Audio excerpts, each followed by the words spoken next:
మీ business ఏదైనా మీ ఊర్లో promotion చేయాలంటే అది సుమన్ టీవీతోనే సాధ్యం. ఇప్పుడే సంప్రదించండి.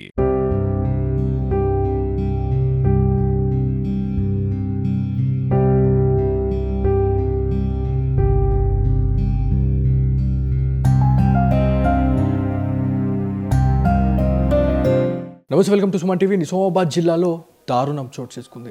సో ఒక ఫోక్ సింగర్ శృతి అనే క్యాండిడేట్ తను ఆత్మహత్య చేసుకున్నట్టు మనకి న్యూస్ అయితే వైరల్ కావడం జరుగుతూ ఉంది. సో ఇందులో భాగంగానే నిజామాబాద్ జిల్లాలో చాలామంది ఏదైతే మనకి జానపద కళాకారులకు ఒక పుట్టినలుగా నిజామాబాద్ జిల్లాని మనం చెప్పుకుంటూ ఉంటాం. సో ఇప్పటికే చాలామంది ఈ వార్త విన్న తర్వాత శృతి లేదు అనే వార్తను అయితే జీర్ణించుకోలేకపోతా ఉన్నారు తనతోటి కళాకారులు. సో నిజామాబాద్ ఫోక్ సింగర్ అయినటువంటి మీనాక్షి గారు ఉన్నారు. ఒకసారి వారితో మాట్లాడడం. చెప్పండి మేడం, మీరు అమ్మాయితోని మీకు ఎట్లాంటి బంధం ఉండింది? అంటే ఒక కళాకారినిగా మీరు చాలా వందల ప్రోగ్రాంలు చేస్తున్నారు, అంటే ఎంతో మందితో మీకు ఒక బాండ్ అనేది ఉంటుంది. ఎక్కడెక్కడ నుంచి అంటే మనదొక ప్లేస్ అయి ఉండొచ్చు, కాకపోతే ఒక్కొక్కరు మారుమూల ప్రదేశాల నుంచి వచ్చి వల్ల మన తెలంగాణ కీర్తిని చాటే విధంగా మీరు బయటకు వెళ్ళినారు. సో ఇవాళ శృతి చనిపోవడం అనేది అది ఆత్మహత్యనా హత్యనా అనేది చాలా మందికి ఉన్న డౌట్. సో దీని గురించి ఏం చెప్తారు మీనా గారు? నిజం చెప్పాలంటే ఆత్మహత్య చేసుకునేంత పిరికిది మాత్రం కాదన్న. చాలా ధైర్యవంతురాలు ఆమె. అసలు ఆమె అట్లా చేసుకుందంటే మేము అసలు నమ్మలేకపోతున్నాము. ఆ వార్త తెలిసినప్పటి నుండి మాకు నిన్న మధ్యాహ్నం 3 గంటలకు తెలిసింది. మేము ఆఫీస్లో ఉండే. తెలిసిన తర్వాత అసలు 6 వరకు కూడా మేము అసలు కోలుకోలేకపోయినాము. నిజమేనా, ఇది అబద్ధమా, అసలు ఎవరెవరికో కాల్ చేయడము, అసలు ఇప్పటికి కూడా మేము నమ్మలేకపోతున్నాం. వాస్తవంగా అయితే అమ్మాయి చాలా మంచిదన్న. నాకు చాలా తక్కువ పరిచయము, కానీ ఆమె మాట్లాడే తీరు కానీ ఆమె ఫ్రెండ్షిప్ కానీ చాలా మంచి. రియల్గా చెప్తున్నాము.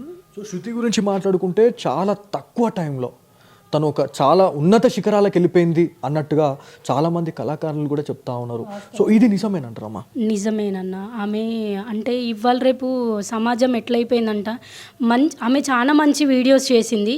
అప్పుడు ఆమెకి పేరు రాలేదన్నయ్య. ఆమె సాంగ్స్ని డిఫరెంట్గా చేయడం స్టార్ట్ చేయడం వల్ల పెరడ్ సాంగ్స్, ఒక ఫోక్ సాంగ్ని ఇట్లా పాడితే ఎట్లుంటుంది అని చెప్పి ఊర్లల్లో విలేజ్లలో మాట్లాడుకుంటారు కదా, ఆ విధంగా చేయడం వల్ల రియల్గా చెప్తున్న ఒక ఆర్టిస్ట్గా నేను కూడా ఒక చిన్న ఈగో ఫీలింగ్, అరే ఈ అమ్మాయి ఇంత చిన్న వయసులోనే ఇంత తొందరగానే ఇంత ఎదిగిపోయిందని చెప్పి నాకు కూడా ఒక 2-3 సార్లు నేను కాల్ చేసి మాట్లాడడం జరిగిందన్న.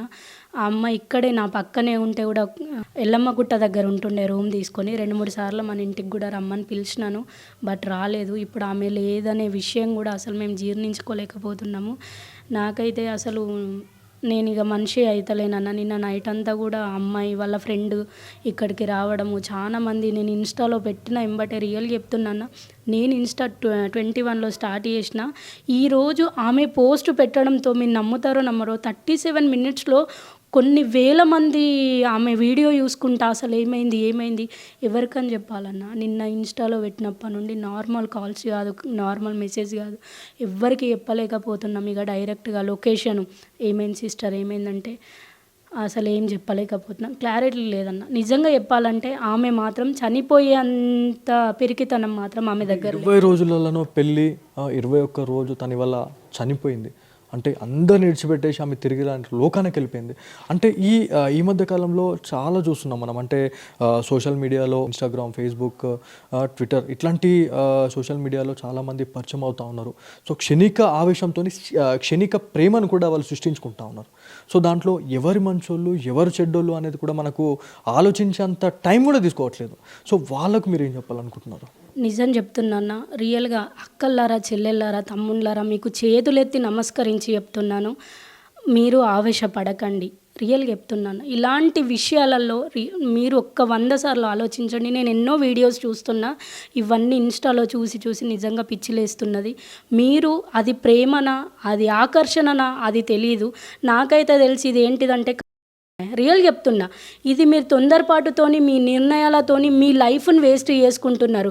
అరే పెళ్ళి కదా, ఇది బొమ్మలాట అయిపోయింది. ఇప్పుడైతే ఈ 2 సంవత్సరాల నుండి అయితే, అంతకుముందు అయితే కొంతమంది ఓకే లైఫ్ సెటిల్ చేసుకుంటున్నారు. ఇప్పుడైతే పెళ్ళయిందా, అరే ఇది ఒక బొమ్మలాట, ఈరోజు కలుసుకుంటున్నారు రేపు విడిపోతున్నారు. దయచేసి మీకు చెప్తున్నా, మీరు తొందర పడకండి. నిజంగా మీకు చేతులెత్తి నమస్కరించి చెప్తున్నాను.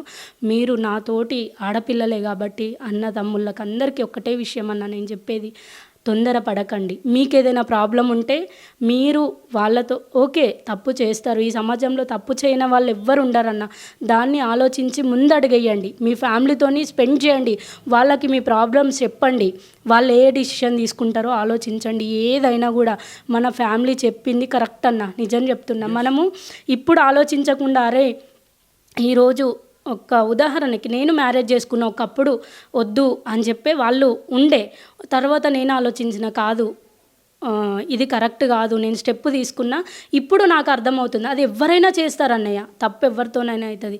ఇప్పుడు నా లైఫ్లో ఎలాంటి ప్రాబ్లం లేదు కాబట్టి నేను వేరే వాళ్ళకి చెప్పేది ఒక్కటే, ఏంటిది అని అంటే మీరు తొందర పడకండి. ఒకవేళ పడితే మీ ఫ్యామిలీతో ఫస్ట్ స్పెండ్ చేయండి, వాళ్ళు ఏమంటున్నారో వినండి, వాళ్ళు మీ మంచి కొరకే చెప్తారు. 100% నేను చెప్పేది. అదేవిధంగా మనకి ఇప్పుడున్న సిచ్యువేషన్లో చాలా వరకు కూడా న్యూస్ వైరల్ అవుతుంది. ఎవరైతే శృతి వాళ్ళ తల్లిదండ్రులు కూడా మొన్న అంటే ఈ పెళ్లి కాకన్నా ముందే నేను దగ్గరుండి పెళ్లి చేస్తా బిడ్డ అని చెప్పేసి కూడా వాళ్ళ నాన్న అన్న తర్వాత ఇదంతా ఆలోచించకుండా ఆమె పోయి పెళ్లి చేసుకుంది. అండ్ దాని తర్వాత వాళ్ళ ఇంట్లో వాళ్ళ బాబాయ్ చనిపోయిన 3వ రోజే తను వెళ్ళి పెళ్లి చేసుకుంది, ప్రేమ పెళ్లి చేసుకుంది అనేది ఒకటి బయటకు వస్తుంది. ఇదంతా నిజమేనా? ఇది ఎంతవరకు కరెక్ట్? మరి ఈ విషయం నాకు తెలియదు అన్నయ్య. అయితే ఆమె స్టేటస్ పెట్టింది, అది చూసి కూడా ఎవర్రా నాన్న ఇతను ఎక్కడో చూసినట్టుందని నేను మెసేజ్ పెట్టినాను. అది చూడగానే ఆమె రిప్లై ఇవ్వలేదన్నయ్య నాకు. తర్వాత ఇంకా లాస్ట్ నేను చూడలేదు ఆమెది, నిన్ననే నాకు ఆ విషయం తెలిసింది. మళ్ళీ ఇన్ని రోజుల వరకు ఆమె ఇన్స్టా కనబడలేదు. నిన్నటి నుండి ఆమె చనిపోయినప్పటి నుండి ఇన్స్టా మళ్ళీ కనబడుతుంది. అది అసలు ఏంటిదో నాకు కూడా అర్థం. ట్రెండింగ్లోకి వచ్చేసింది, అంటే అందరూ చూస్తూ ఉన్నారు కాబట్టి ట్రెండింగ్లోకి వచ్చేసింది.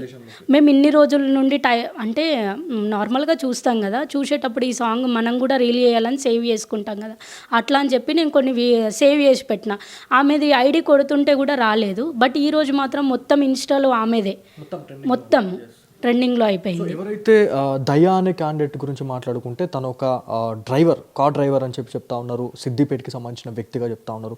అంటే అతన్ని ఎప్పుడన్నా అంటే మీరు చాలా ఈవెంట్స్ చేస్తూ ఉంటారు, చాలా ప్రోగ్రామ్స్, 100 ప్రోగ్రాంలు ఎన్నో చేస్తూ ఉంటారు, సో ఎక్కడికో వెళ్తూ ఉంటారు. దాంట్లో ఎప్పుడైనా ఒక్కసారైనా అట్లాంటి క్యాండిడేట్ ఎప్పుడైనా కనిపించడం జరిగిందా? ఒకరోజు ఈవెంట్కి వెళ్ళినప్పుడు మాత్రము ఆమెని తీసుకెళ్ళడం జరిగిందన్న. ఈవెంట్ అయిపోయినాక ఇంకా వస్తారు కదా తీసుకెళ్ళడానికి, పికప్ చేసుకోవడానికి వచ్చిండు అంతే అన్నయ్య. నేను ఒకటేసారి చూసిన, అంత పట్రుకలుగా అరే వీళ్ళిద్దరు లవర్సేనా అనేటట్టు కూడా లేరు అన్నయ్య. అతను ఒక వెరైటీగా ఉన్నాడు, ఈయన ఒక రేంజ్లో మంచిగా ఉన్నాడు, నీట్గా ఈ అమ్మాయి అనే ఆలోచన కూడా లేదన్నయ్య. అసలు వాళ్ళిద్దరు నిజంగా లవ్లో ఉన్నారు ఆ విషయం కూడా తెలియదు. అంటే మీ దగ్గర కూడా ఫొటోస్ రావడం జరిగింది శృతికి సంబంధించినవి. తను ఆత్మహత్య చేసుకున్న ఆనవాళ్ళు చూసుకుంటే చాలా డిఫరెంట్ అనిపిస్తూ ఉంది. అంటే ఇది ఆత్మహత్య కాదు, ఇది ఒక హత్యలాగా కనిపిస్తూ ఉంది. సో ఇదంతా కూడా ఒకవేళ ఆత్మహత్య అయితే ఓకే, అంటే దాని గురించి ఏం మాట్లాడతారు అనేది పక్కన పెడితే, హత్య అయితే మాత్రం ఖచ్చితంగా మనం మాట్లాడాల్సిన అవసరం ఉంది. సో ఎట్లాంటి న్యాయం కావాలనుకుంటున్నారు మీరు? నేనైతే ఇప్పుడు అన్నయ్య, ఎక్కడైనా బయట దేశంలో ఏదైనా జరుగుతుందంటే ఫస్ట్ ప్రాణంకి ప్రాణం కోరుతారు. ఇప్పుడు ఒక ఆడపిల్ల కాదన్న, ఎందరో ఆడపిల్లలు కట్నం ద్వారా బలి అవుతున్నారు, అవునా కాదా? ఈ అమ్మాయికి మాత్రం ప్రాణంకి ప్రాణం అయితేనే ఆమెకి న్యాయం జరుగుతుంది. ఈ ప్లస్లో ఎవరున్నా సరే, ఏ ఆడపిల్లకి అన్యాయం జరిగినా ఖచ్చితంగా ప్రాణంకి ప్రాణమే తీసుకోవాలి, అయితేనే న్యాయం జరుగుతుంది మనకి, లేకపోతే న్యాయం జరగదన్నయ్య. ఖచ్చితంగా శృతికి న్యాయం జరగాలంటే ఖచ్చితంగా ఆయనని జీవిత ఖైదీ అయినా చేయాలి, లేకపోతే ఉరిశిక్ష అయినా వేయాలి. ఖచ్చితంగా నేనైతే ఇదే కోరుతున్నాను. ప్రతి ఒక్కరు కూడా ఇదే మాట్లాడుతున్నారు. దాంతోపాటు శృతి చనిపోవడానికి మూల కారణం వరకట్న వేధింపులు. సో వరకట్న వేధింపులతోనే తను ఇవాళ చంపేశారా, లేకపోతే తను ఆత్మహత్య చేసుకునేలాగా ప్రేరేపించారా అనేది కూడా చాలా మంది అడుగుతూ ఉన్నారు. సో దీని గురించి మీరు? తెలియదు అన్నయ్య, వరకట్నం గురించి అంటే అవును వినబడుతుంది. అది మరి అది ఎంతవరకు కరెక్టో మనకు కూడా తెలియదు. వినబడుతుంది మాత్రం, ఎక్కడ పేపర్ స్టేట్మెంట్ చూసినా వరకట్నం వేధింపులే అని కనబడుతుంది. మీరు ఎప్పుడు మాట్లాడడం జరిగింది చివరిసారిగా శృతితోని? మీరు గడిపిన టైం కావచ్చు, లేకపోతే ఇంటికి రమ్మని చెప్పేసి అంటే రాలేదు తను, అండ్ ఎల్లమ్మగుట్టలో తను ఉంది అని చెప్పేసి మనకు చాలాసార్లు కూడా చెప్పడం జరిగింది చాలామంది. సో తను ఎన్ని సంవత్సరాలుగా ఎల్లమ్మగుట్టలో ఉంది? తను నాకు తెలియదు అన్నయ్య, నాకు ఐడియా లేదు. ఒక్కసారి మాత్రం ఆ వీడియో ద్వారానే నేను ఇట్లా ఆమె ద్వారా నేర్చుకోవాలి కొన్ని అని చెప్పి నేను కాల్ చేసినాను. రా స్పెండ్ చేద్దాము, మంచిగా లంచ్ చేద్దాం, ఒక రోజు ఉందురు, నువ్వు చిక్కి ఇద్దరు రండి అని చెప్పిన. సరే అక్క వస్తా అని చెప్పింది. అదే అన్నయ్య నేను ఆమెతో మాట్లాడిన లాస్ట్ కాల్, అది కూడా ఒక 3-4 months కింద. ఇప్పుడు మాత్రం మాట్లాడలేదు ఈ మధ్య. మృతదేహం గురించి మాట్లాడుకుంటే అది సిద్దిపేట నుంచి ఇక్కడికి రావాలి. సో ఎవరెవరు వచ్చే అవకాశం ఉంది? ఈ అంత్యక్రియలో భాగంగా ఎవరెవరు జానపద కళాకారులు కావచ్చు, పెద్ద పెద్ద కళాకారులు ఎవరెవరు పాల్గొనే అవకాశం ఉంది ఈ అంత్యక్రియల్లో? చాలా మంది అయితే ఇప్పటికీ వచ్చి ఇక్కడ ఉన్నారన్నయ్య, చింతకుంట దగ్గర వెయిట్ చేస్తున్నారు. మీడియా వాళ్ళు మమ్మల్ని అయితే అసలు ప్రొద్దున్న నుండి 5 గంటల నుండి ఎక్కడ లొకేషన్ పంపించండి అని ఒక్కటే. డెడ్ బాడీ రాలేదు కాబట్టి మేము ఇంకా బయలుదేరలేదు. చాలా మంది ఇక్కడికి వచ్చి ఆల్రెడీ వెయిట్ చేస్తున్నారు. దాదాపు లేదన్నా కూడా 100 మంది కళాకారులు రెడీ ఉన్నారన్నయ్య, ఆల్రెడీ బయలుదేరిండ్రు, అక్కడ చేరుకుంటారు కూడా త్వరలోనే. కొంతమంది అయితే ఇక్కడ లోకల్ వాళ్ళే ఒక 100 మంది వరకు ఉన్నారు, వాళ్ళు మాత్రం ఇక్కడ వెయిట్ చేస్తున్నారు. ఇప్పుడు హైదరాబాద్ నుండి, మళ్ళీ నిర్మల్ నుండి చాలా మంది వస్తున్నారు, నల్గొండ నుండి, సిద్దిపేట నుండి కళాకారులు. ఆమెకి ఎవరెవరు పరిచయం ఉన్నారో వాళ్ళందరికీ ఇక్కడికి వస్తున్నారు ఇప్పుడు. సో ఇదండి మొత్తానికి నిజామాబాద్ జిల్లాలో విషాద ఛాయలు అలుముకున్నాయని చెప్పుకోవాలి. నిజామాబాద్ జిల్లా అని మనం ఎందుకు చెప్పుకున్నాము అంటే నిజామాబాద్కి పుట్టినిల్లుగా మన జానపద కళాకారులను మనం చెప్పుకుంటూ ఉంటాం. కాకపోతే ఈ మధ్య కాలంలో క్షణికావేశంతోనే చాలామంది చనిపోతూ ఉన్నారు. సో క్షణికావేశంతో ప్రేమలో పడుతూ ఉన్నారు. సో అంటే మనం ఎందుకు ఈ మాట చెప్తున్నామంటే అసలు వావి వరుసలు అనే తేడా లేకుండా కూడా చాలా ఇన్సిడెంట్లు జరుగుతున్నాయండి. సో అవన్నిటిని కూడా పక్కన పెడితే అసలు మనం ఎట్లాంటి వ్యక్తిని మనం ప్రేమిస్తూ ఉన్నాం, మరి అట్లా అసలు వాళ్ళ ఫ్యామిలీ బ్యాక్గ్రౌండ్ ఏంది, తనేంది, మరి నేను ఒకవేళ పెళ్లి చేసుకుంటే తనను పోషిస్తాడా లేదా అనేది కూడా చూడకుండా చాలామంది వెళ్తూ ఉన్నారు, చనిపోతూ ఉన్నారు. సో ఇది మాత్రం శృతికి సంబంధించిన ఇన్సిడెంట్ అయితే నిజామాబాద్ జిల్లానైతే ఒక్కసారిగా కదిలించేసింది. అంటే 20 రోజుల తర్వాతనే, అంటే 20 రోజులు కూడా గడవక ముందే ఇవాళ ఫోక్ సింగర్ శృతి చనిపోవడం అనేది చాలా బాధాకరం అని చెప్పేసి తోటి కళాకారులు అయితే ఇవాళ కన్నీరు మున్నీరు అవుతున్నారు. సో ఇది ఇక్కడ ఉన్న తాజా పరిస్థితి. కెమెరా పర్సన్ కార్తిక్తో బాలు, సుమన్ టీవీ, నిజామాబాద్ నుంచి.